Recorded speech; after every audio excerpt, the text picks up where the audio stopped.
which It's a kicked lot of out. money. Yeah, it's a lot of money. It's knocked out Black Panther out of the top 12, and it just keeps going. And probably, I mean, if it's not in the top 5 by the end of its run or higher, I would be surprised. What's And the just differentiation between like top 10, top 9? Like, is it like are they kind of like neck and neck, or is it like a big gap? Like 10 is here, 9 is here, 8's up here. so actually, kind of, it's in a group of 5. It's because it's Avatar, Titanic, Avengers, Infinity War, Endgame. As far as like Hmm. in that top 5, and I forget what the 5th one is. It might be Jurassic World, the first one, or the second one, because Hmm. people really like those movies may not be that great, but they like dinosaurs, and I Yeah, get it. I get it. I I'm mean with it's the aside from Jurassic Park, like the only meaningful dinosaur movies you have are Land Before Time, Dinotopia, and Wow, Dinotopia.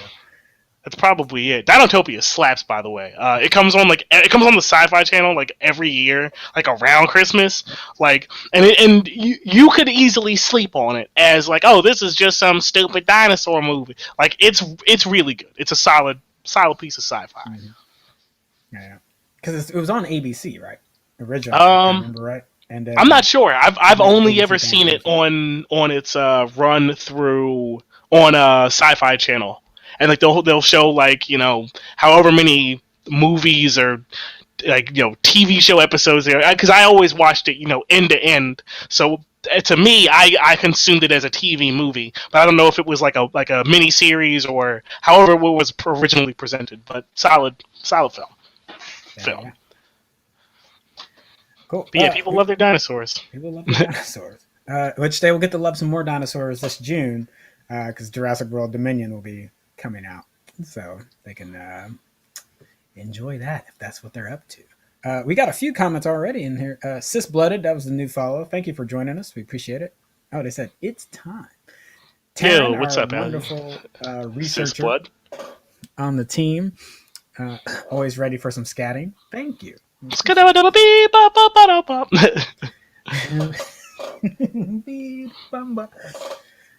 And What's up, then Taryn? Lindy Fitness, what's up? Our boy, Lindy Our Fitness. boy, he's getting out there. He was already doing streaming on the was it Saturdays, I think, with the Lindy Fitness AMAs. He's getting back out Mm-hmm. there.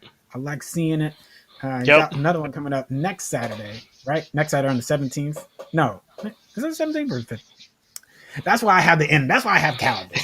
So I Yep. don't have That's to why remember we. that. That's why we have calendars.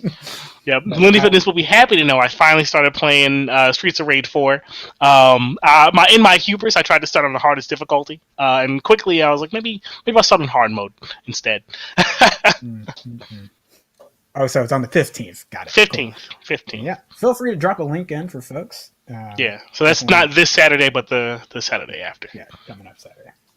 I might be teaching during that time, so I'll have to see if I can pop in for a bit. Cool. So yeah, that's Spider-Man's dominating the box office. It might be people have thought COVID was the reason Morbius has gotten pushed off of January. Mm. I don't. I mean, that should be a reason, but I don't think that's what it actually is. I think it's more they're expecting Spider-Man to just keep annihilating, because there's a lot of people that will go watch a movie during the holidays, but they're probably going to also catch that back end of folks that were just like, I'm not going to. I'm just going to wait. Yeah.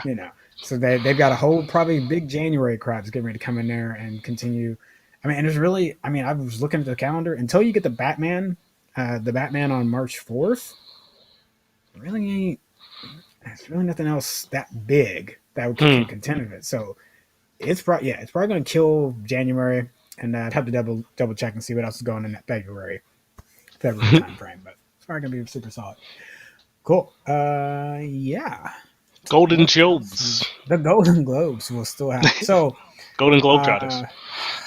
Gosh, me and Tom on Commandership Show have talked so much about how much the Golden Globes have been trash. So it's not surprising to me that they're not. Now, if this had been clearly a COVID thing, I would understand. But they have said it's been linked to the numbers of controversies that have been happening on with the Golden Globes as far as like how they've selected categories, where they've placed movies on top of just their entire Yeah. process. So them saying, no, press and celebs, y'all ain't coming. We're just gonna do the entire thing digitally. I'm like, yeah, you're probably trying to save face. Mm-hmm. Gotta be completely honest. Yeah. I see you. I see what you're trying to do. Trying to hide. Trying to hide. But yeah, that's all we got for quick hits. So now we're going to dive into our segment that is For the Cinephiles, which is going to be nice, short and sweet. Short and sweet. If you love Donald Glover and the series Atlanta, And we do. and we do, it had been a little bit. It had been a little bit since season 2 it came out. It's been one of those like, hey, are y'all still working on that? is that thing gonna be? Are we gonna be able to get the lemon pepper, wet? Is that gonna happen? Actually, if you've not had those as wings, It's so good, yo. so good. Sometimes it depends on where you get them from, though, because a lot of people, there's a lot, just as many people know how to make them as know how to mess them up. That's true.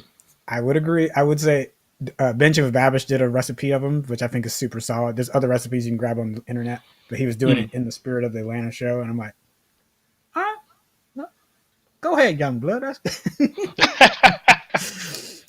But what you actually came to hear is that the season 3 premiere date for Atlanta will be on March 24th on FX. Hey, nice. And there is a teaser out there that looks insane. And if you're familiar with how bonkers that show can get at times, you probably will not be surprised at all of the things you've already seen in that trailer. So I think this season's going to be just more of the same, but like bigger. But bigger. So I'm excited to see what happens. Which it's on FX, which is a good plug into our next segment. ESPN. If you were trying to watch ESPN or ABC or any Fox networks, because ABC bought Fox way back when, a couple years ago, wasn't that long. But if you're trying to watch FX on your YouTube TV, you might have noticed after December 16th, it was hung up for a little bit. It was just a contract dispute between Disney and Disney, again, which is the rights holders for all that, and YouTube, Google. This is not an uncommon. We reported back when Roku and Netflix were having their little spat and falling out.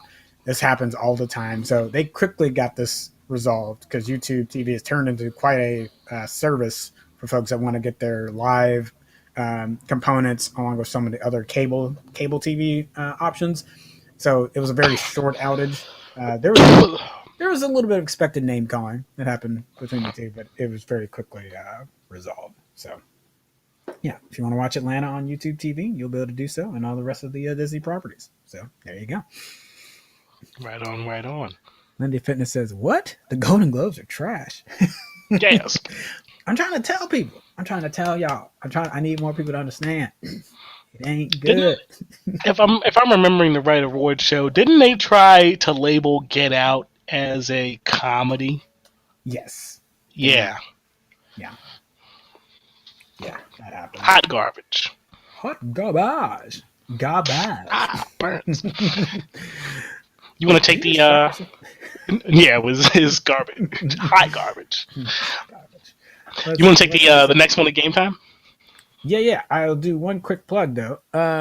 We are doing some changes for Commander Ship Show. Not sure exactly what that's going to turn into. There's going to be more variety or so on and so forth. So I will keep doing Commander Ship Show at least as a news segment for the rest of this month to at least give you movie news. If you're a Patreon supporter, watch out for it. You've already heard the tease for this, but we will be actually sending out a poll on potential names for what the new movie TV show will be. So feel free to check your inboxes, and then we'll announce that publicly on social media what that's actually going to be. So really, it's just more of Commander Ship Show. I didn't feel fit what we wanted to do with that, so going to probably shelve it for a little bit and then just focus on the movies and TV stuff for that Tuesday slot. So you're not losing the content per se. It's just going to change the format just a little bit to focus on that a little bit more. So cool. Right on. Game time. Game time. Man, so everybody's messing up. Yeah, but like we said last time when we were reporting on yet more bullshit in the video game industry. Like, I'm glad that it's coming out and now, and like more people are emboldened to speak up and get the justice that they've long since deserved, and make sure that people are held accountable for stuff. So Riot Games, behind one of the popular games of League of Legends, and a lot of people have been loving Arcane. Been recommended I go watch and try to give my impression of it as a person who that's not in that space. So I'd be really curious to do that. But this is a lawsuit that's been pending or has been in the works since 2018, and it's specifically talking about unfortunate culture comments that you have heard us say before, as we reported on Ubisoft and Activision, that the expose the developers men first and bro company culture. And Kotaku gave a great original report on this, talking about employees' experiences within the companies as far as like different things that are going on. I won't get into specifics on those, but I'm just going to talk about the culture things about it working. It felt like they were working at a giant fraternity, which is that specific language has come up over and over and over again.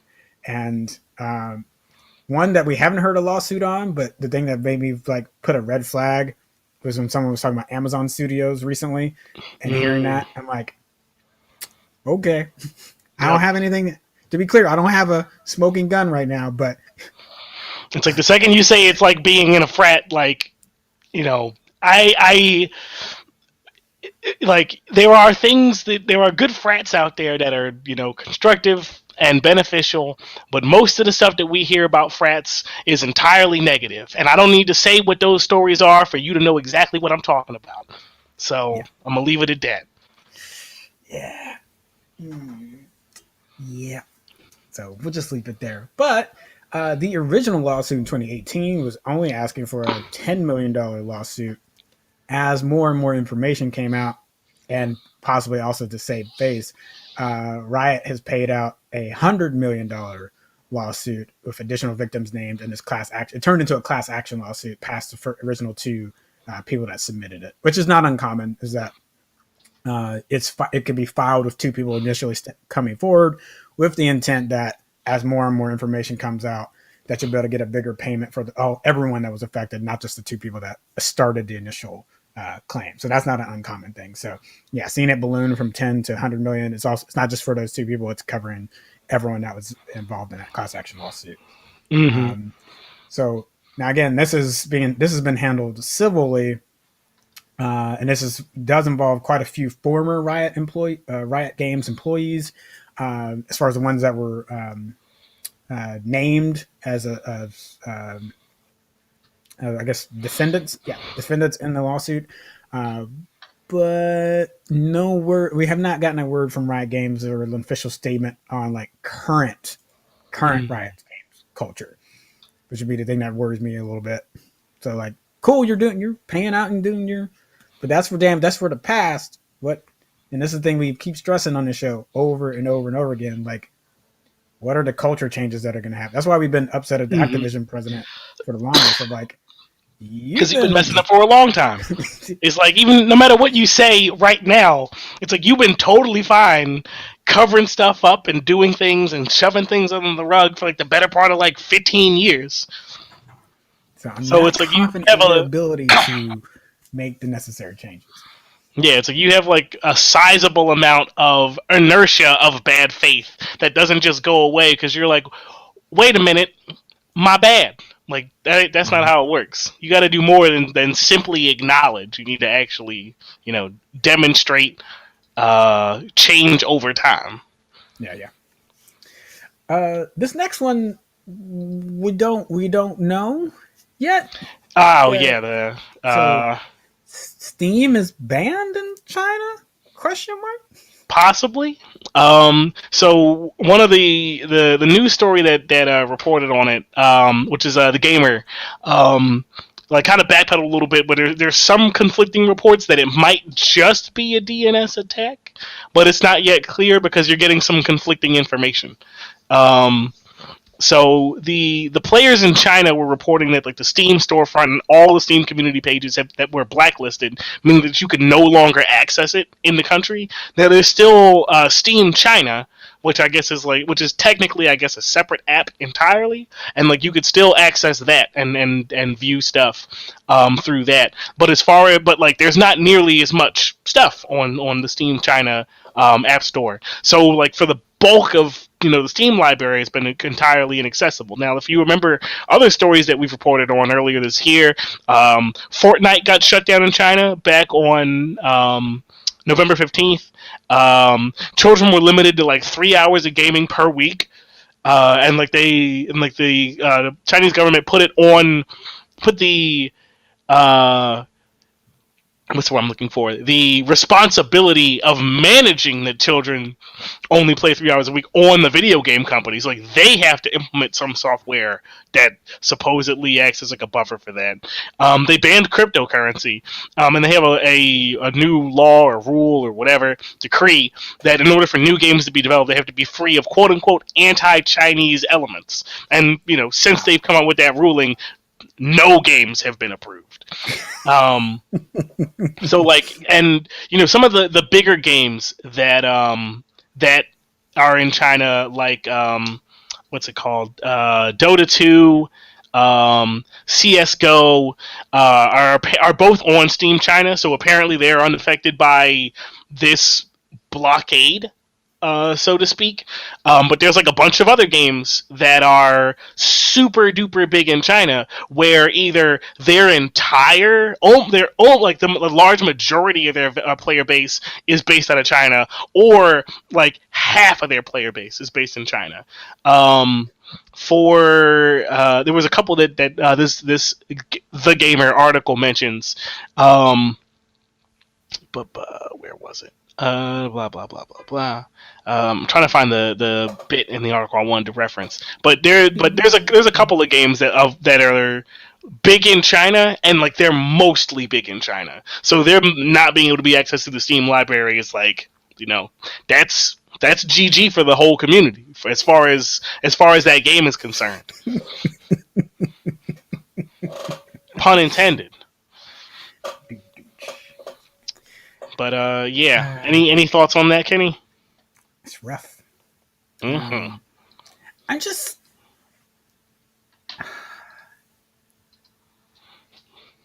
even like heavy-handed doesn't even begin to describe it.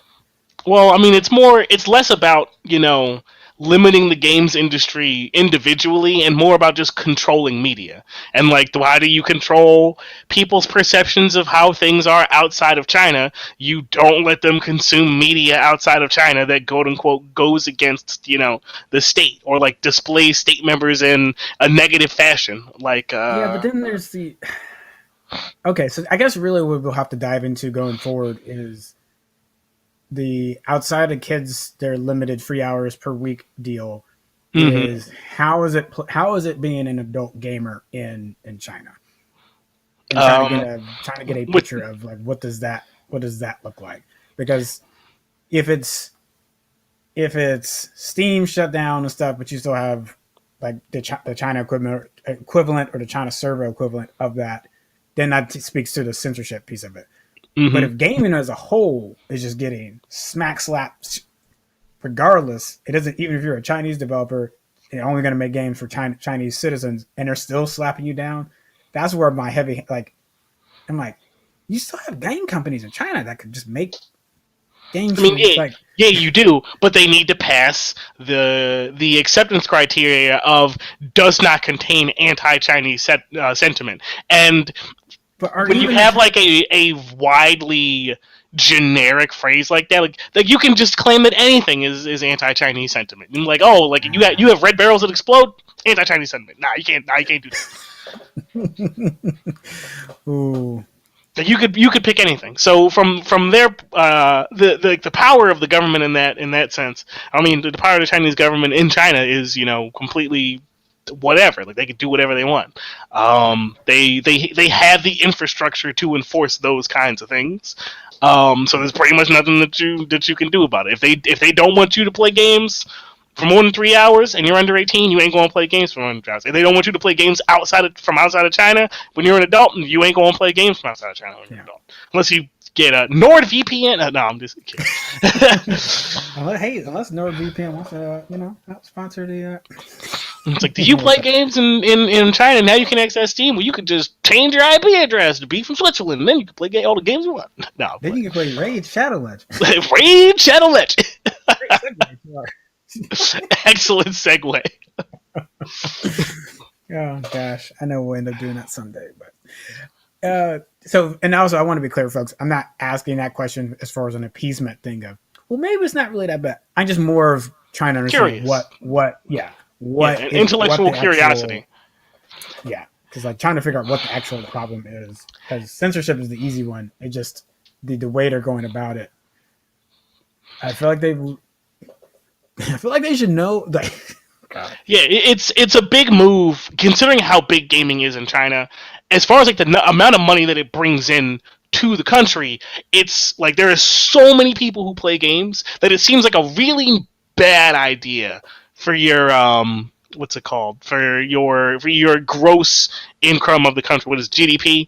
Is the value I'm thinking of, or something else? Yeah. But it seems like a really bad move, given how big China is and how big the gaming market is specifically in China. Because that's all, money that everybody else is making is money that you can tax. So, but yeah, definitely wild. But speaking of wild, we also got information on Battlefield 2042, which is the latest and worst Battlefield game probably ever made. And fans were so disappointed over past Christmas break that there were more people playing Battlefield 5 on Steam than there were playing the brand new Battlefield 2042. Battlefield 5 wasn't even like super duper well received, especially when it first came out. It was really rocky. Yeah. But Battlefield 2042 is so bad that they don't have a scoreboard, which is something that you would expect even the lowest tier of competitive SPF games to have. They have just tons of bugs where there's people who recorded videos from this past Christmas, not a couple of months ago when the game first drops. This past Christmas, so they're running up to somebody and just blasting them in the back with a shotgun repeatedly, and they're sitting there sniping or whatever, doing their thing, and they run over to them and try and stab them, and it doesn't work, and like their kills just don't register, and eventually they realize that they're there, and they stand up and blast them, and then they die. Or players are standing behind a barricade or whatever, and a truck drives through the wall, not drives through the wall, clips through the wall and kills them, and then just keeps on going. Or players will like zip line up to a piece of architecture in a building and then just clip through the wall, and then no one can kill them, so they just keep shooting people, and they're firing bullets up there, and they just can't hit them because they're inside of a wall.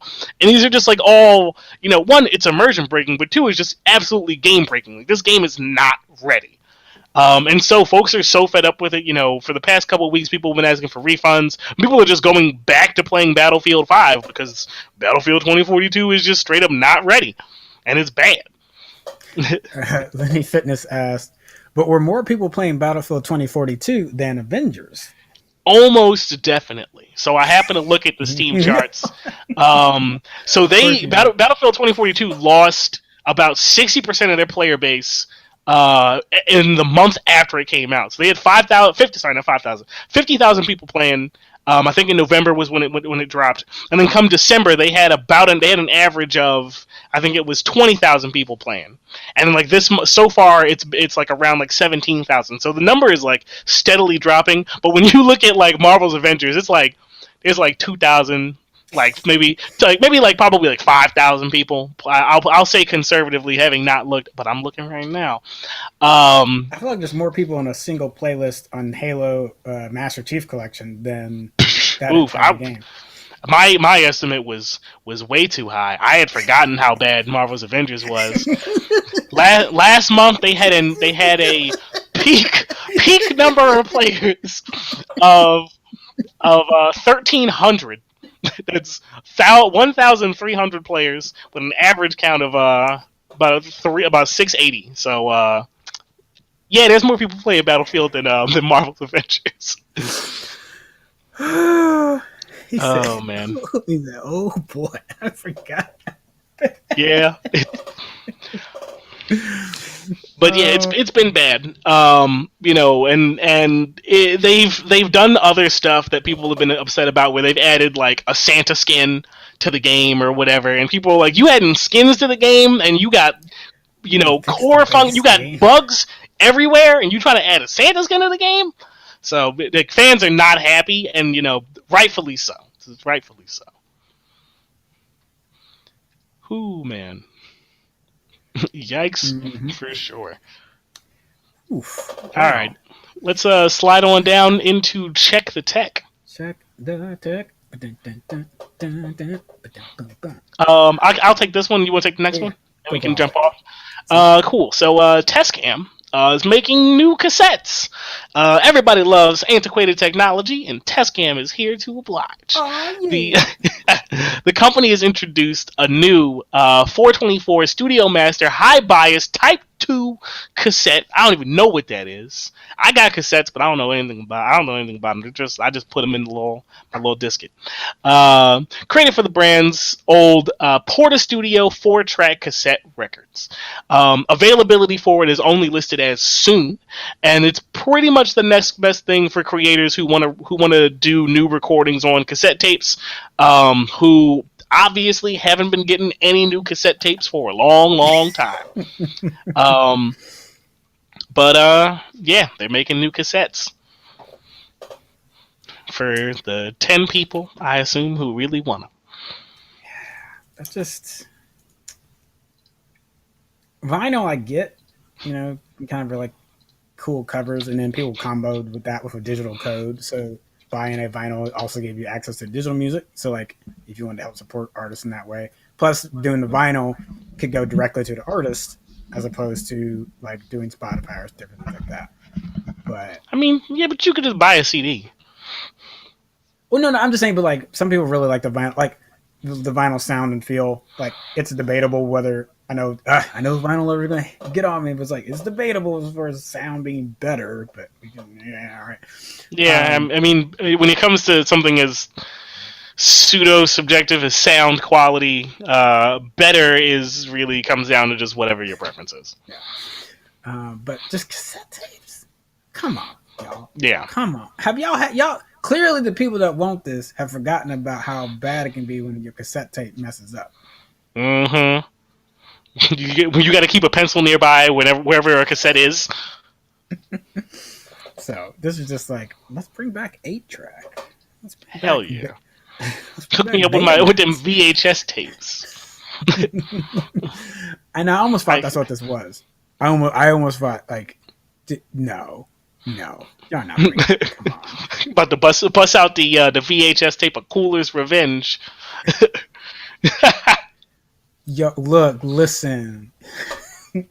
Sometimes the only way I could watch a DVZ was having a friend give me a recording. Not even. Every DVZ movie I own is one that I recorded off of TV, and I cut out all the commercials too. There you go. Yeah, and you had to be like right there, ready to go. You'd be like, because you couldn't leave because you left. You'd be like, you can't. Yep, you gotta be ready. You gotta be ready. It's like, and you better not forget. It's like, you bring me a soda. I can't leave. I'm gonna do. Yep. It's like, okay, if the show come back on, you gotta hit on pause. Mm-hmm. Oh, man. Right. And actually, that reminds me of I'll find a link for it here by the end of the show. There's a great artist on Instagram that takes new movies and makes old VHS posters of them. It's like what it would look like if it were on a VHS tape. Oh, yeah. I've seen those. So good. But I'll find their account and drop a link to them because it's really cool. People should check that out. All right, coming up next, if you are a TikToker like myself, trying to reshare a video is really difficult. You end up just having to repost a video on your timeline, which may not actually be what you want to do. So if you want to have a little more control over what your followers see, or just give your friends a heads up of like, hey, I saw this video.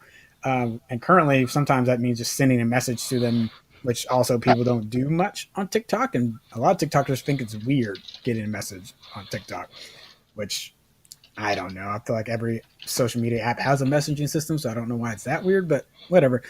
Um, the new share function will essentially send it to your For You or send it to a group of people, almost like if you were going to send something in like your Facebook Messenger and send it to a certain group of collection of friends, or like you could individually select friends that way.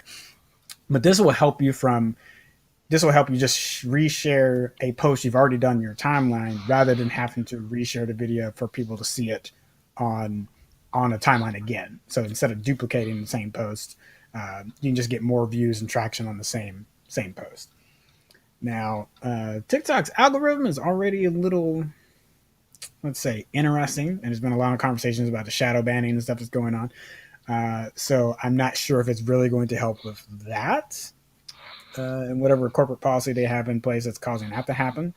But at least this option will be out there, and we probably need to do a deeper dive into what's actually going on there and the dynamics of that. But that'll be a story for another time.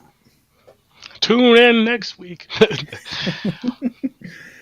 Let's see. Jumping into the next topic. Google Maps sent some users down a dangerous road during recent snowstorms across the country.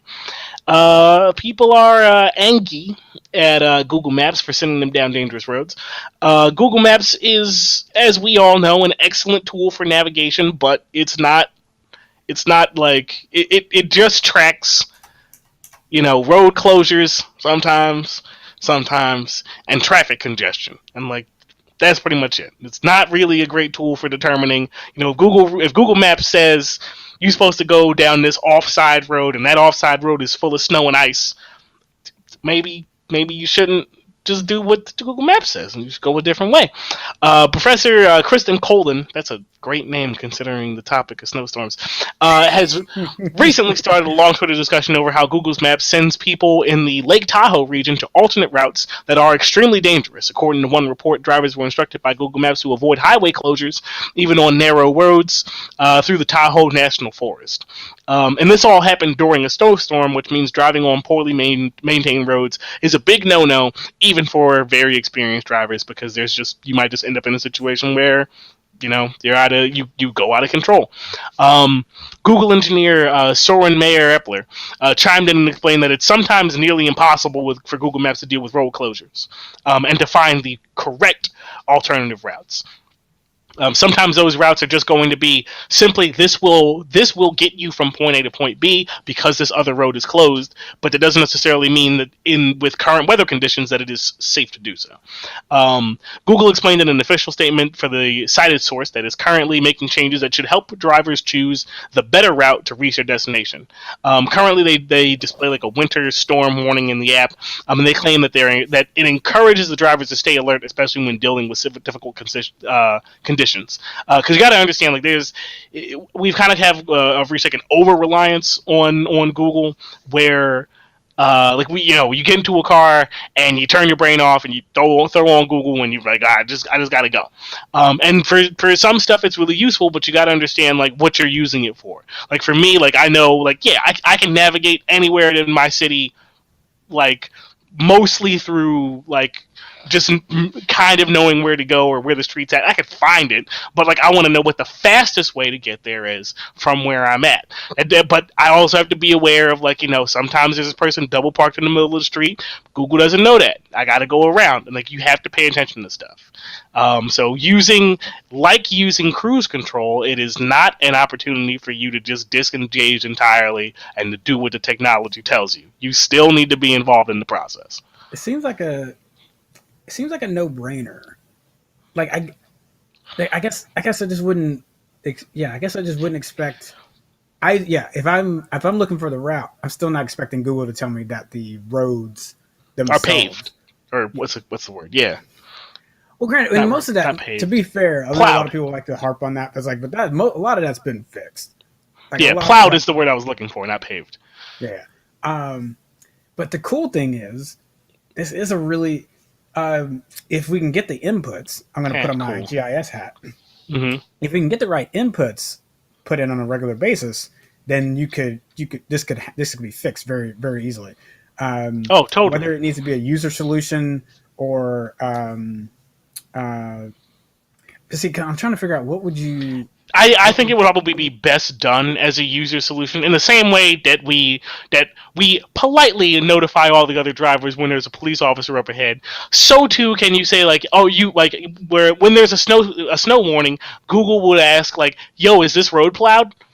And then from that aggregate data kind of say like, okay, cool, like these roads are plowed, this road isn't plowed, these roads are plowed, these roads aren't plowed, that kind of stuff. Yeah. And from that, like I can nerd on this so hard. we can really go down the rabbit hole of possible solutions. Is that, but there's a combination of like Pizza Hut and Taco Bell. If people know traditionally that past a certain temperature, and if this place has rained, that this road's going to, you could basically make a map overlay of these are problematic roads when certain conditions happen. So even if the Google map might give you the suggestion to go down it, it could trigger a warning. Hey, current conditions say that this is happening. This has been reported repeatedly on this road historically. Mm-hmm. So everyone who's ever driven on this road in the snow has died. BT dubs. But no, but if locals are like, that road's not great when it snows. So then if Google was like, okay, but to your point of like, but this one is shut down. We know this one. We can't send them down this one. Let's send them down the other one. Hey, but historically there's been issues here. So either tread carefully or take the other third option. Take the eighth option and go the other way around the mountain or something. And I assume it's a lot more difficult to navigate in more rural areas where the roads are, it's like you make the wrong turn at this turn like bend around the hill or whatever at night, and the road goes left and you go right, and it's like however many foot drop. Yeah, foot drops. I think about times driving for Indiana, Illinois, Kansas, Iowa. It's not a knock on those states, but they still got cornfield roads that are just straight shots. That if you go the wrong way, you got to turn around. Like it ain't no connect back. There's no loop around. It's like you find like a little off patch of road or whatever where you can park and you pop a UE as best you can. Yeah, cool. Yeah, I'll stop because I could be enough of that. But speaking of listening too closely to technology. Alexa told a 10-year-old girl to touch a live plug with a penny. And as Doomax wrote in the comments, get wrecked, says Alexa. The recommendation came after the girl asked for a challenge to do. Now, Amazon, after they've learned about the incident, has developed a patch to make sure that doesn't come up. So effectively what happened is Alexa did a web search, which came up with the penny challenge, which was come up on TikTok. And luckily, unfortunately, the child is not an idiot, as her mother has quoted. She's too smart to do something like that.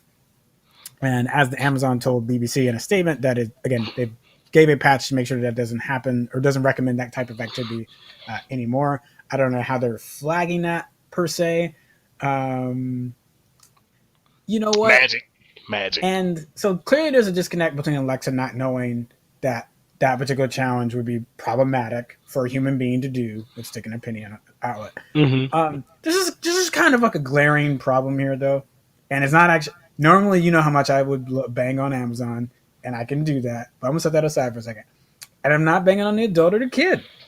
Because kudos on you, kid. You knew not to do that. An adult was like, my child is not an idiot. Why was that a challenge? Oh, because it's the youths. Because I won't say all, but like most of the challenges that get super popular on TikTok are like stupid shit that you're not supposed to do. And it's like, yo, let's do the arsenic challenge. Who can drink the most arsenic? And it's like, oh, let's do the penny challenge. Touch a penny. And like a lot of them are like, I'm sure if we spent enough time on the internet, we'd be able to trace all the challenges back to a thread on 4chan who was like, yo, let's tell the children to do this because they don't know how to make mustard gas, and we're going to tell them to make mustard gas, and they're going to pass out and end up in the hospital because they don't understand that you're not supposed to mix bleach with other stuff. And it's like bonkers stuff. There's a whole bunch of challenges that are not really challenges. It's mostly just a waste of time. It's like if you want to challenge, 100% the Binding of Isaac. You want a challenge? Get every achievement in Dark Souls 1, 2, 3. It's like, there's other stuff out there for you to do aside from like, basically messing with people or being mean to your friends or doing other stuff, because a lot of them are like, it's either quote unquote it's like pranks that fall under just a prank, bro, or stupid stuff that if you don't understand what you're doing, it's just gonna hurt you. Yeah. Like the challenge of like, oh, this is the meme challenge where we have somebody jump in the air and then we sweep their feet out from under them so they fall on their tailbone. Ha ha. And I lost brain cells for a second because I had to think, wait, is the mixture of copper and zinc in the penny like not conductive enough or something? Is that why they did it? And I'm like, no, Kenneth, you've overthought this. Yep, literally, you've dedicated too many brain cells. You messed up. Oh man. Oh gosh, this is the human race. Oh. Yep. Man.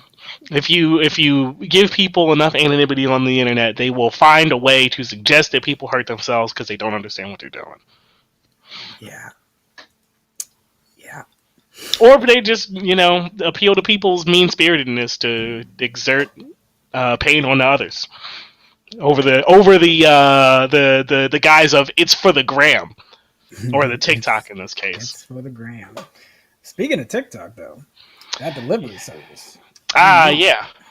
So TikTok, in a weird mishmash of like different app ideas, TikTok is launching a limited delivery service with a small selection of restaurants. So TikTok is partnering with a business called Virtual Dining Concepts and Grubhub to launch TikTok Kitchen, a branded delivery-only restaurant across like the U.S. This year. So the menu for TikTok Kitchen will draw upon the most popular foods on TikTok, which customers can have delivered straight to their door. Which in the middle of a pandemic, great time. Yeah, great time. This is a quote from the BBC. The initial menu will include the top TikTok viral dishes like baked feta pasta, smash burger, corn ribs, and pasta chips. The baked feta in particular gained an incredible amount of traction in 2021 as Google reported that it was the most searched dish of the year after it gained buku popularity on TikTok. Going forward, the menu at the locations will be amended quarterly with new dishes that have started to go viral. It's unknown whether TikTok will choose to make popular dishes like the baked feta pasta permanent offerings on the menu. TikTok also, this isn't from BBC. This is from TechCrunch. My mistake, misread. TikTok also talked to TechCrunch creators, TechCrunch that the creators of those dishes will be receiving credit for them within the menu, and will be featured prominently throughout their partnership. So like they get a little bit of a kickback there. The proceeds from quote unquote proceeds from the TikTok kitchen sales will go both to support the creators who inspired the menu item and to encourage and assist other creators to express themselves on the platform in keeping with TikTok's mission to inspire creativity and bring joys to its users, said the company. They clarified, however, that this is more of a campaign to bring TikTok food to fans and not really TikTok venturing into the restaurant business, which makes a little bit more sense. They're just trying to capitalize on some of the popular stuff that's going on rather than they're like, and now's our chance to get into the food industry. They didn't say how long that this like campaign is going to run, or provide any other details about the menu and the ordering process and any of that stuff. But they simply acknowledge that this is something that they're interested in. Which makes a little bit more sense to me. As somebody who doesn't have a TikTok and never made a Twitter and doesn't use Instagram, like none of these, I never really get a lot of this stuff as I slowly but steadily become a grumpy old man, angrily waving his fist at the children for having a good time, and sticking pennies into to electric outlets and whatnot. But I understand that like it's like sometimes when stuff comes up you got to ride the wave, and the wave's not going to be there very long, but there's money to be had, and like it's your platform. And in conversations as more of a YouTube person, TikTok is in a space where they don't really have the same monetization ability that YouTube has. So they got to chase the rabbit, or they got to chase the carrot, so to speak, rabbit, carrot, whatever. They got to chase the carrot in a different way, and this is that different way because they can't do what YouTube does. Like they don't, they're not the adult of of content creation and media sharing. YouTube is the adult. Like they have the deals, they have the ads. Like they figured out the formula, and TikTok is popular, but for creators, there's not a an obvious way to turn that popularity into money. So TikTok kind of has to synergize their own means of doing that. So it makes sense. Yeah. And eventually, there's a longer conversation about the finances of TikTok we could have there. But this is the natural evolution that all these social media platforms have to go through. Yep. Or you got to figure out how to make money. I don't want to say if they have to, but they go through. So you get popular, and then it's like, okay, now how do we turn this into money? And sometimes the answer is food delivery. I mean, you got millions of click through, you got millions of people clicking on that video about a particular item. Mm-hmm. If the interest is there, it's like, hey, you keep clicking, you keep watching these videos. You want to eat this? I'll make it for you for like $8, and then deliver it to you for like $4 more. Yeah, that's what it sounded. I was like, what? But it might take off. I got $8 and $4 more. $4 more. You want to take the next one, or you want me to grab it? I'll take the next one. Okay. There's a lot of speaking of supporting creators, there's a lot of different ways that you can do that. You can do Patreon. Nice transition. Ko-fi. We just talk about different social media platforms. You could also use OnlyFans, and I'm not preempting that like I have. I'm not turning my nose at OnlyFans. Like, hey, do you, baby? I thought you were about to be like, hey, it's like, now for our sponsor. No, I'm kidding. but it's your body, and you get to monetize it, and that's how you work with your fans. Kudos. Now, I want that to be done in a safe manner, and there's still some conversations that need to be had with OnlyFans, not necessarily with the creators. That might be a thing too, but more of like, how is OnlyFans as a service going to help protect sex workers that are on the site? That's been an ongoing conversation and battle. If you'll remember, it was the middle of last year, or it was the beginning. It was early last year, where the CEO. Time is an illusion, but yeah. They were going to ban not suitable for NSFW, not suitable for work content, which is their backbone. Their backbone.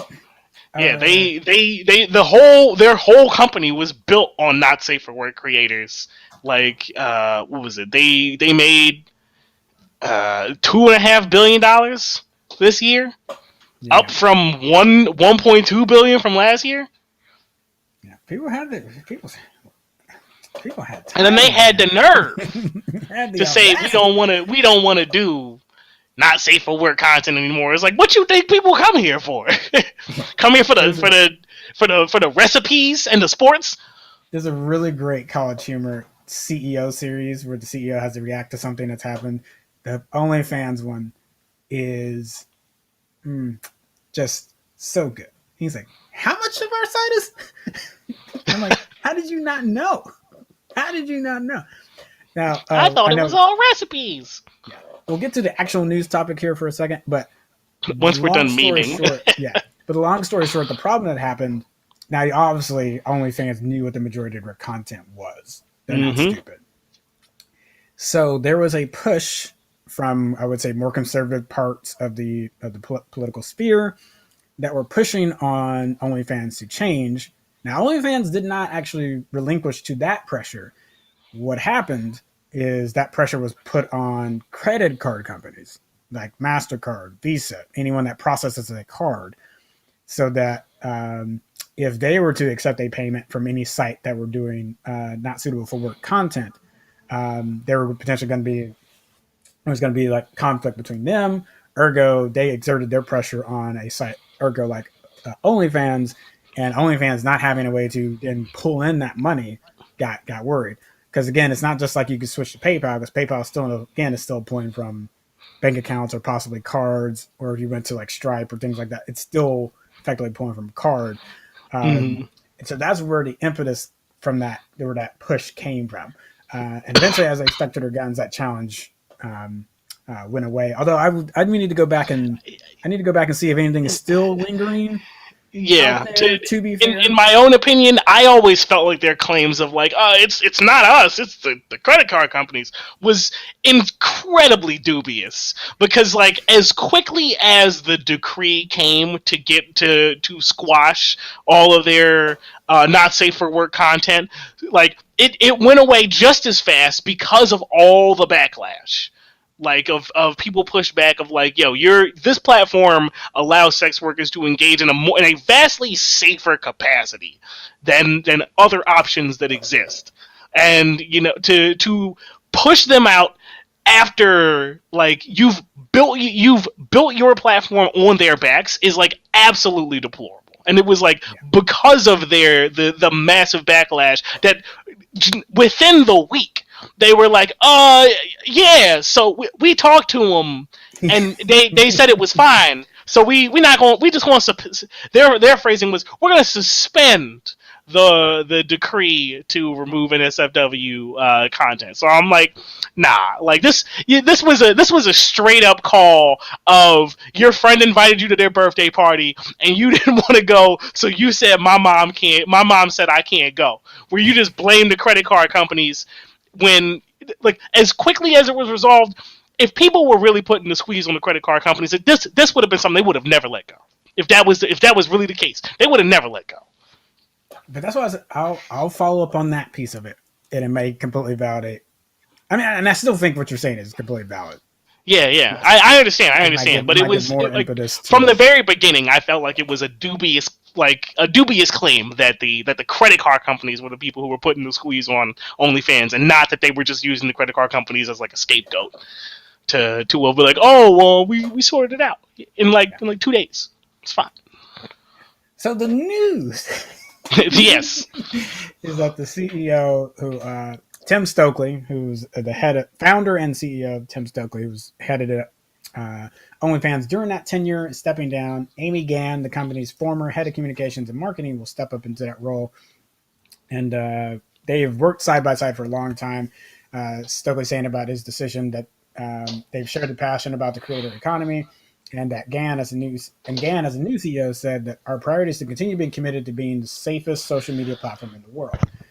Now, how they're going to do that, those are some of the things that we said, those are things that are important, but we still haven't heard necessarily how they're going to do that. And to the point of, when you say you're going to ban content like that on the site, kind of makes, if I were someone that was like a worker on that site, not just nervous about your livelihood, but just more of like, how committed are you to those safe practices and things that are going to keep you safe? If you were willing, like, to that point of like, even if it was the adult, the mom telling you can't go over, like, it's like, how committed were you really, right? Right. Doesn't inspire confidence. All right. I'll go ahead and knock out the last one, and then you can prompt us on for the main topic for the show after that. Sounds good. Do you want to look at houses with your friends and both commiserate how you're not going to be able to pay for it yourself? Just use Discord. Yeah, actually, I don't know why you needed an app or this app function. I guess it's convenient because otherwise you'd have to use Discord. So Zillow, I wouldn't be surprised if some of the other apps like Trulia joint follow suit, but you can now FaceTime inside of the app, or keep the app active as you're FaceTiming, and be able to share what house you're currently looking at with your friends. Basically, it'd be like a house searching party with your friends in the app in Zillow. That way you could go and swap through photos together, look at the 3D tour and things together. And but yeah, really, for millennials, you can just commiserate about the things that you're not going to be able to afford. Yeah, it's great. It's like, wow, 2 bathrooms. This place is amazing. Chesterton, oh no. Put on your VR headset and pretend to have a nice house. I'll put the vanity over there. Ready Player One, episode 2. Oh gosh, my VR space in Oculus looks better than my actual. I need to cut my virtual grass. Like, what? Oh Where man. did you? Where did you cut grass? No more heroes. Yeah, I Oh remember those yeah. chores. Yeah. Those chores sucked. That was dumb. Yeah. It was stupid. It was like, really? We're doing this?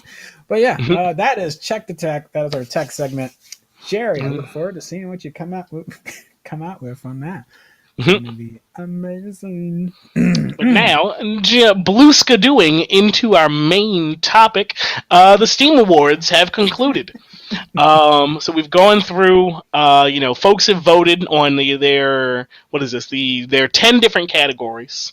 I'll actually read the top one last because Game of the Year is the one everybody cares about. But I also have to, What? I'm gonna read it. I'm gonna read this in reverse order. Because I first need to rant about the winner of the sit back and relax category. So in this category we had Dwarf Ramen Romantic, which is a game I haven't played. I think it's an indie game. Town Scraper, Potion Craft, and Unpacking, as well as Farming Simulator 22. And if my anger about which one won is any indication, the victor for the category was Farming Simulator 22, which I don't even get. I have no idea. Like, who's out here? How are there this many people playing Farming Simulator that aren't playing Harvest Moon? First of all, I don't even understand. Was there a new I don't Harvest even Moon understand. here, though? Yeah, there is. It's called, what is it called? Or I guess Story not. of Seasons. Story of Seasons. Story of Fun little footnote. What is it? Natsune lost the name for Harvest Moon because they forgot to renew it, and then another company bought the title. The rights to the title, so then they just changed the name to like Story of Seasons. So there's another game company producing games called Harvest Moon that's not the Harvest Moon game, and Natsune just produces Harvest Moon games under the title of Story of Seasons. Oh man, fun stuff. Man, that But, would be a reminder. Get that paperwork in. Yep. ASAP, folks. It's like, I know somebody probably lost their job, and it's like, damn it! It's like, Richard, I told you to put that legal paperwork renewal paperwork through. He's like, my bad, I forgot. Oh man! So moving into the other categories. So for outstanding story-rich game, we actually had a very nice selection. We have for nominated for the category 5 games. We got Mass Effect Legendary Edition, amazing story. Days Gone, never played it, can't comment on it. Resident Evil 8, great story. Life is Strange, True Colors, also good, and Cyberpunk 2077. The victor of the category being Cyberpunk 2077, and I fully agree. Cyberpunk 2077 just had, for the folks who played it on PC, it was fantastic. And you got to enjoy the story, with very minimal bugs, and generally had a great time. Let's see. Easing on up, we got best soundtrack, of which I voted for this, and the one that I voted for won. I was very happy. We had Demon Slayer, Guilty Gear Strife, Persona 5, which Persona games always have baller soundtracks. Near Replicant. What? Go ahead. Was there a Persona 5 version that came out this year? What was the full title? It's Persona 5 something. Battle Royale something nonsense. Some variation to Persona 5. I didn't write the Okay. full title down because it was too small and I didn't feel like clicking on it to read it. Okay. I was like, and that's because they didn't win, so that's why I didn't write it down. But the victor was Guardians of the Galaxy, which, if you've watched the Guardians of the Galaxy movie, it's basically just all 80s music. So, like, of course, it was going to win because everybody who can afford a PC game and is buying Guardians of the Galaxy probably has enough money to do both of those things. So, probably going to come out on top. But the Guardians of the Galaxy soundtrack was really good. It was pretty solid. For the best category called Best Game You Suck At, somehow Battlefield 2042 made it into this category. I don't know what game got knocked out of the running for this, for them to put Battlefield 2042, given all the things that we've talked about the game. Somehow this game, maybe they thought it was best game that sucks. okay. Yeah. I don't know. Yeah. But we had Battlefield 2042. Where'd my notes go? Age of Empires 4, Naraka, World War Z Aftermath, and the winner was a Neo 2, the complete edition. Yep, and I've only played Neo 1, and it's really good. I had a good time with it. But I've never, because I haven't finished Neo 1, I never played Neo 2, so I haven't gotten around to it. One of these days. I'm in a similar boat. I have them both sitting on a shelf. Hey! Right at it. Have you played them both? I played only the first one. Okay. So you're in the same boat. Yeah. Nice. Right. You want to take the next couple? Yeah. So most innovative gameplay, and I would agree with this, although I did not get to play, what was it? So the nominees were Loop Hero, Mon Cage, 12 Minutes, Inscription, and the winner was Deathloop. I do agree Deathloop, I just hadn't played all of those, so I can't compare well with Deathloop, but I will say Deathloop was very, it was fantastic. It was really good. Yeah, I've seen a lot of gameplay of Deathloop, and I've seen my friends play Inscription. And the innovative gameplay category was the only one that I went through, and I was like, "Yo, every game here is worth buying, like hands down." And is worth buying to me in that I'd be interested in playing it. I think it was except Battlefield 2040. Yeah. Well, I mean, of course, not that one. I wasn't interested in that. But the innovative gameplay category, I think 12 Minutes. The antagonist is voiced by William Dafoe. No, it's James McAvoy. Was it James McAvoy? I thought I saw William Dafoe's name mentioned in there. Maybe I'm thinking. Maybe it's the protagonist that might be James McAvoy, but I think the antagonist is William Dafoe. Yeah, James McAvoy, Daisy Ridley, and Willem Dafoe. Okay, yeah. There's like a nice host of famous folk who lended their voices to that one. So even though that one didn't win, I don't think I voted for Deathloop. Like 12 Minutes specifically sounds like a really interesting game, and William Dafoe is in it. So Spider-Man hype. If 12 Minutes had won, I also would not have been upset. Yeah. I mean, I think I can't remember. I remember I was like, I've never played 12 Minutes, but William Dafoe's in it, so it's probably really good. What's next? Outstanding visual style. I got some feels about this. Yeah, I did too. So the nominees were Little Nightmares 2.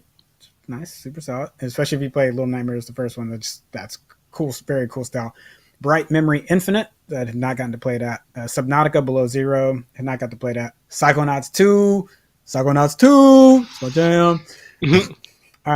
But the winner was Forza Horizon 5. And I guess it's just how I hear the title of that category. Because if it was just like graphical, impressive graphically, I do not disagree. When you can play Forza on a PC, edit and max that out, very beautiful. Very beautiful. Not arguing with that. I don't know, but that doesn't scream style to me. Yeah. I think that's my problem with it. So yeah, what do you think? Yeah, that's just I would have liked any one of those other ones. Again, I didn't get to play. What was it again? Bright Memory Infinite and Subnautica. But so I got some strong opinions, and people totally disagree, and they're fine to do that.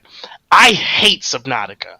Like, underwater levels are the worst part of every video game, and they made a whole game that's underwater, and I hate it. I don't enjoy it. Fox 64. Yep, I don't like. I just conceptually, I hate it. I've watched people play it for hours, and I'm just like, yo, this just does not look fun. Like, I'll have it on in the background. I'm like, maybe it'll change my opinion, and people keep talking. I'm like, oh, it's like Minecraft underwater. And I'm just like, this game just does not look fun. Bright Memory Infinite, on the other hand, is I've seen it played, and I've not yet played it. I bought the game because I saw it here, and I didn't know it had come out. It looks like such a bonkers game. There's like there's like advanced technology, there's sword play, there's gunplay, there's like magic or something in it. It's got like everything, like the fusion of modern technology and magic is just like coming all in and like mashing together or whatever, and you just have this really cool presentation of a game. Which, if I remember correctly, I think the Bright Memory was like the first version of the game to come out, and it was made entirely by one person. So I don't know if Bright Memory Infinite is like the completed version of that, or if it's an expansion to the original little snippet or demo that he came out with originally. But it looks wild. Like I bought it, not basically when I was going through this list for the first time, and I was like, oh, like it's time. It's time. I don't know if this is just like a bigger demo that's a couple dollars or whatever, but I've seen it played so many times, and it just looks so fun. I'm excited. Yeah. But yeah, outstanding visual style.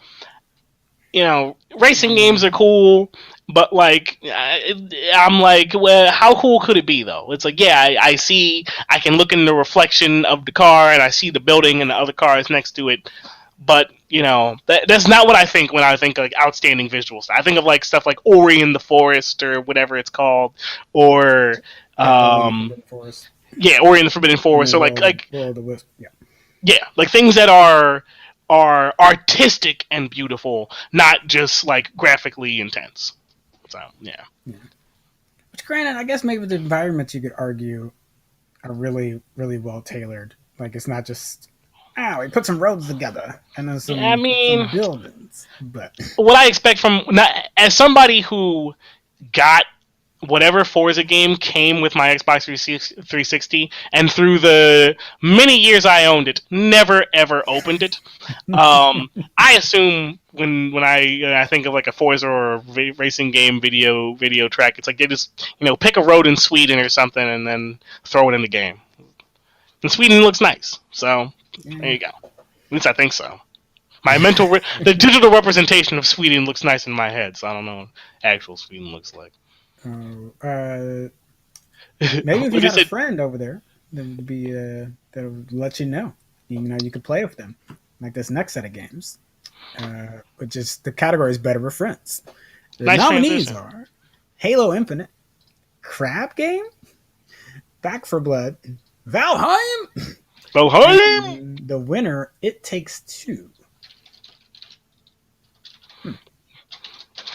Yeah, I know It Takes Two. Like ever since the Steam list came out, I've been seeing everybody playing It Takes Two. Haven't gotten around to it myself, but I think that there's something to be had there. Like it's for me, it's like the hidden gem where I'm like, I know it's probably good. I don't know how good, but it won. It beat Valheim, so okay.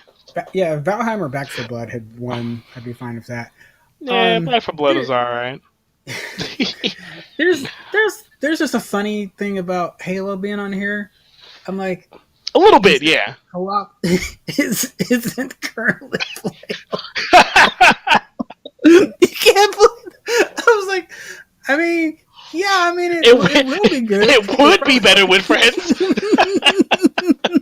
if I could play it with them. I swear to God, I think some people are answering these things ironically. I think you're right. That's kind of how I felt with that. But yeah, I think that's how Battlefield got on that, and I think that's how Halo is on this, because it's just like, but it will have co-op. It's like, right, but it's not on there though. Yeah, but it's coming, and when it does, it's gonna be good. Oh man! But up next, we got Labor of Love, and every game in this category slaps. Like if no matter which one you pick, if you want to play any of the games in the Labor of Love category, they are all good. Nominees, we got Apex Legends, No Man's Sky, which if you don't know is so good now. When it came out, it was a joke. It was a meme. We all laughed, but they kept on working, and they've done everything they said they would do and more.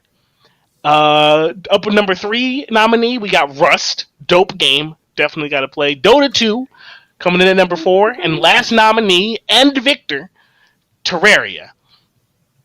If you haven't played any of those games, buy one of them, preferably Yeah. Rust, No Man's Sky, Apex, or Terraria. Dota 2, I think, is free. Like, why are you paying for Dota? Why are you doing that? But they're all good games. Like, they're all worth, you know. I would say throw 20 hours in any of these games and you won't regret it. You want to take the next one? Yeah. Which also reminds me, there was news. The PlayStation VR 2 specs came out today, and I did not get to pull them up, so I apologize. But hopefully, we'll cover it at the rundown, or maybe I'll do a short video. But I bring that up because if you're, hey, Valve Index users that spent $1,000 or $1,500 on your headset, if this thing comes out for $300, it will be significantly cheaper than what you paid. But okay, let's keep going to the VR game of the year. The Wait, quick comment from Lindy Fitness. Lindy Fitness said No Man's Sky is a nerdy kid who all of a sudden got hot. Pretty much. Blair Witch was kind of a play off of the found footage movie, the same name. I Expect You to Die 2, which if you played the first one, super solid as well. Medal of Honor, Above and Beyond, and I'll actually give that a little bit a nod because a lot of the shooters on VR from branded content tend to be trash. Mm-hmm. It has usually been the more off-key ones like Arizona Sunshine or Robo Recall. There's some really solid ones for people getting into it for the first time. Tends to be a lot better. And then, so that's solid. It's fine. Sniper Elite VR, which is also not a solid one, but Cooking Simulator VR wins out. And if you've ever played Beat Saber, had a lot of fun with the music and rhythm there. Cooking Simulator has it's not musical in that way, but just has a nice. It's like we were talking with farming, like with Harvest Moon. Is in that kind of same boat of like there's just something satisfying about. It's like Cooking Mama on the Wii. It's like Cooking Mama. Yeah, just something very satisfying about it. You know, so it's not one that I have it for folks to play as an option. It's not one that I go to a lot, but I get this. I totally understand it. All right. So there's one game I'll say that I was surprised wasn't in contention, but then I looked it up and it's still an early access game. And what is it? I gotta get the title right because it's like a very kind of generic title, but it's Blade and Sorcery. Yeah. Which is a VR sword fighting magic game or whatever. And I've like, it's I think one of those games. I think it will be. Like, it's one of those games that like when I first saw it, I was like, oh man, this looks like a lot of fun. And like, I don't have a VR headset, but I really want one. And over time, I just keep hearing more and more about it, and like more people are talking about it, and more people are talking about it. I'm like, yo, like when this game is ready, like it's not there yet. But when this game is ready, like it's gonna blow the roof off of VR gaming, and I'm like super excited for it. I really hope they get an option on the PS5. I really do. I hope so. Yeah, if people don't, I have talked about the controllers for the PS5 and why I'm excited about it for the VR headset. But if you, the DualSense, what they've done on that is super solid. The feedback is super solid. It's that feedback that you kind of need in a VR headset. Or sorry, in a VR controller, you know? So oh God. Yeah, I'm not going to start talking about it here. Let's get to the game. I got you. All right, cool. Game of the year. So, nominees. We got Forza Horizon 5, the racing game that won the Outstanding Visual Style. We got Cyberpunk 2077, which also won Outstanding Story-Rich Game for the year. Then we have New World, Valheim, which was a contender for Better with Friends, and then Resident Evil Village coming in at the top as the winner of the category for Game of the Year. I really enjoyed Resident Evil Village, but I voted for Cyberpunk.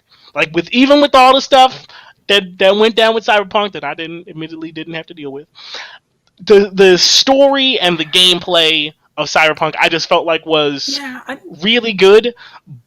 But I had to concede because Cyberpunk did have some balance issues when it came out and some bugs. Resident Evil, the story was amazing, top to bottom. The presentation was exceptional. The puzzles were good. It was well tested, well made, and it was anywhere that Cyberpunk faltered, Resident Evil didn't. So I had to concede. Benny Fitness says it was old dude losing his hand that won it. Probably because that made no sense. There's just they kind of added to the charm of the game. It's just one of those things that's so nonsense that it's just kind of like, yeah, I guess his hand slid through that hook like that. Yeah, I guess. Oh man, I remember. I think I'm pretty sure Living Fitness was there when I was streaming it. That was the funniest part of the game. Like the specific part, I won't go into detail about it if you haven't experienced it, but it's so ridiculous that it's hilarious. Yeah, if you can come around full circle to where like, yeah, it's bad, but no one cares, then it's fine. It's like it doesn't, because no, you objectively are like, that doesn't make sense. Yeah, but it's not hurting anything. It's not like it's bad gameplay wise, right? So it doesn't do anything. That it's just literally in a cutscene. You're like, that. It's like, is that how that's been working this whole time? Is that how that's been working this whole time? Because I thought that was just a video game mechanic and we were just glossing over it, but you just showed it working like that for real. So, okay.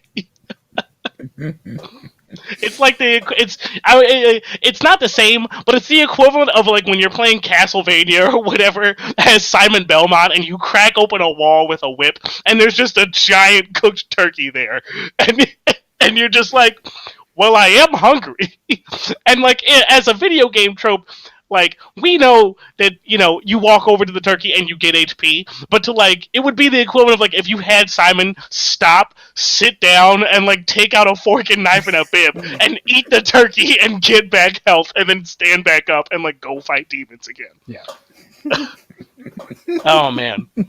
But yeah, so that's the list of the Steam Awards, Game of the Year and so forth. What do you think about the Steam list? Are you as upsetty spaghetti as I was about Farming Simulator 22 being the winner of the sit and relax category? Do you think that Forza totally is a valid victor for outstanding visual style? Drop a comment on any of our social media razzmatazz and let us know, or just straight up complain in the chat. This always fine. Yeah, so fine with us. Yeah, and if you'd like to see us cover more award shows when they come out throughout the year, we usually do things leading up to E3, the Game Awards, which I think we were all a little busy this winter. Well, no, did you and Jerry jump on the stream? No. I think we were just like, it's too much. Well, Lenny Finn, I think Hades was technically 2020. Had ports last year? Or wait, yeah. I don't know. Or 2020, was it 2020 or 2021?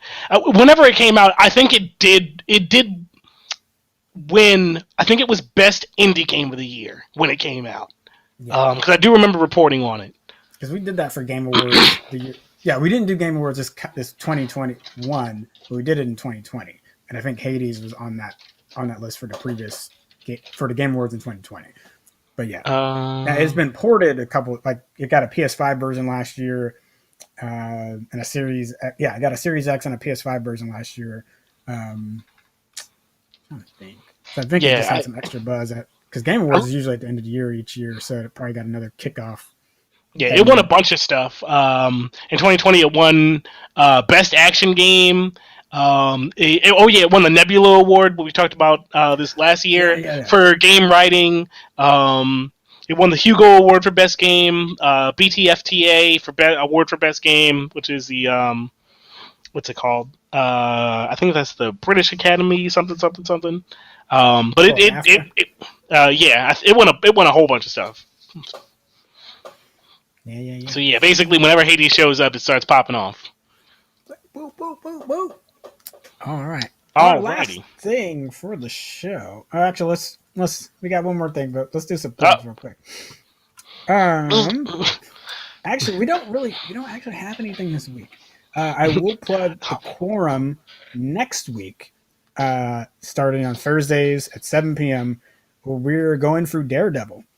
Hey, nice. I can't really tell you why we're going through Daredevil if you have not watched certain things. No. We're just going through Daredevil. We're doing it because we're going through Daredevil. Don't question us. No, this question. You should want to see Matt Murdock. You should want to see Charlie Cox's Daredevil because it's amazing. So there's so much richness.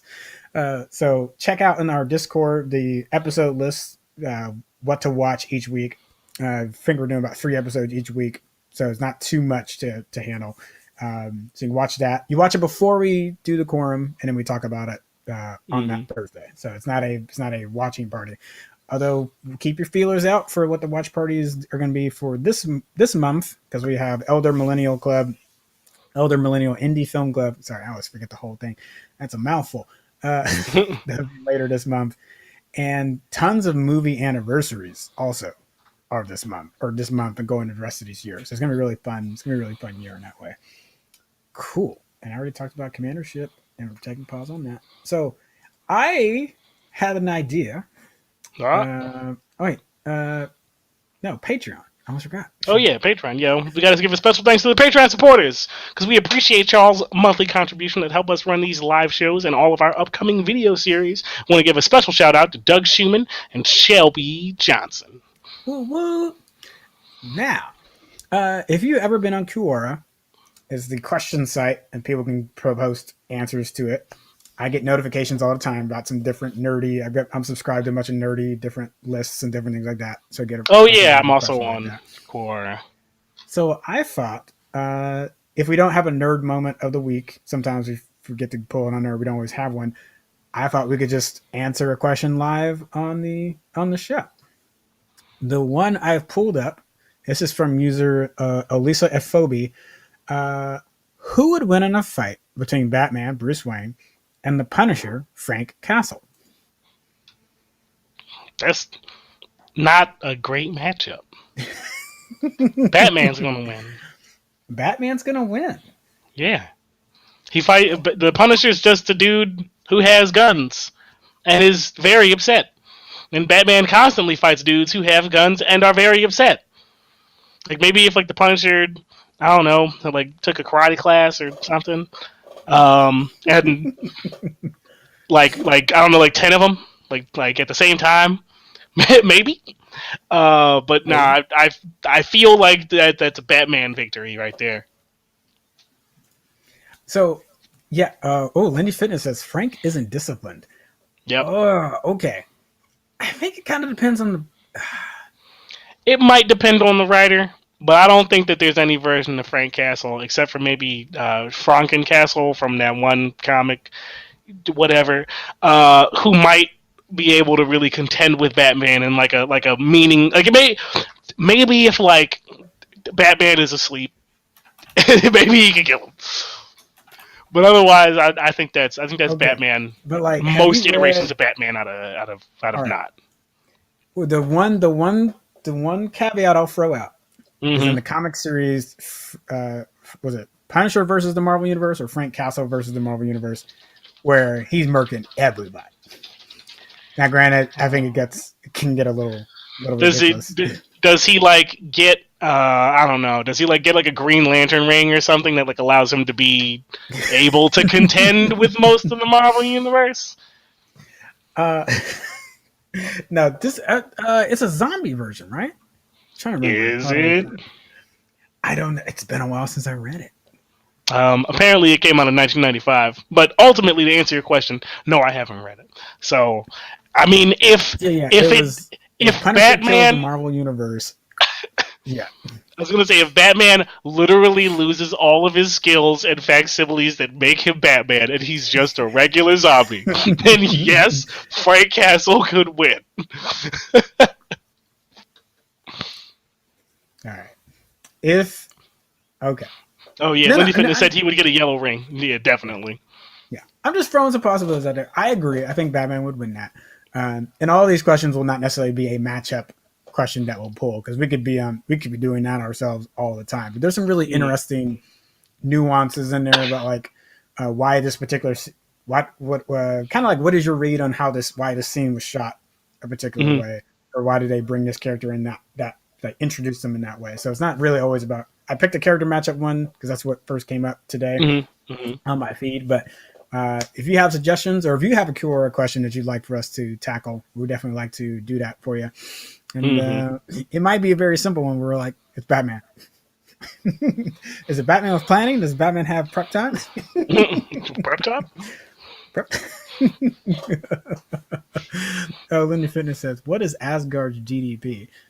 Ooh, Apparently zero, because in what's it called, Thor Dark World, they're like, oh man, you remember those dudes from like 40,000 years ago who we totally stomped the first time? Well, they're a really big problem right now. oh boy, cool. I don't know. I guess modern Asgard is like however much they sell their fish for, because they're on Earth now. So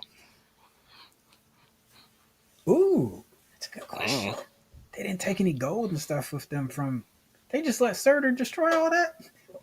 I mean, I'm sure they could probably go back and like pick up some of it, but like it sounds like it's all gone. Or could the Asgardians just kind of pull gold out of their ass? Just kind of like. Maybe. Could they be a tech center of the world, effectively?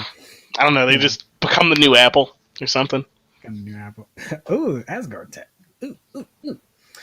All right, folks, that has been State of the Nerd Union.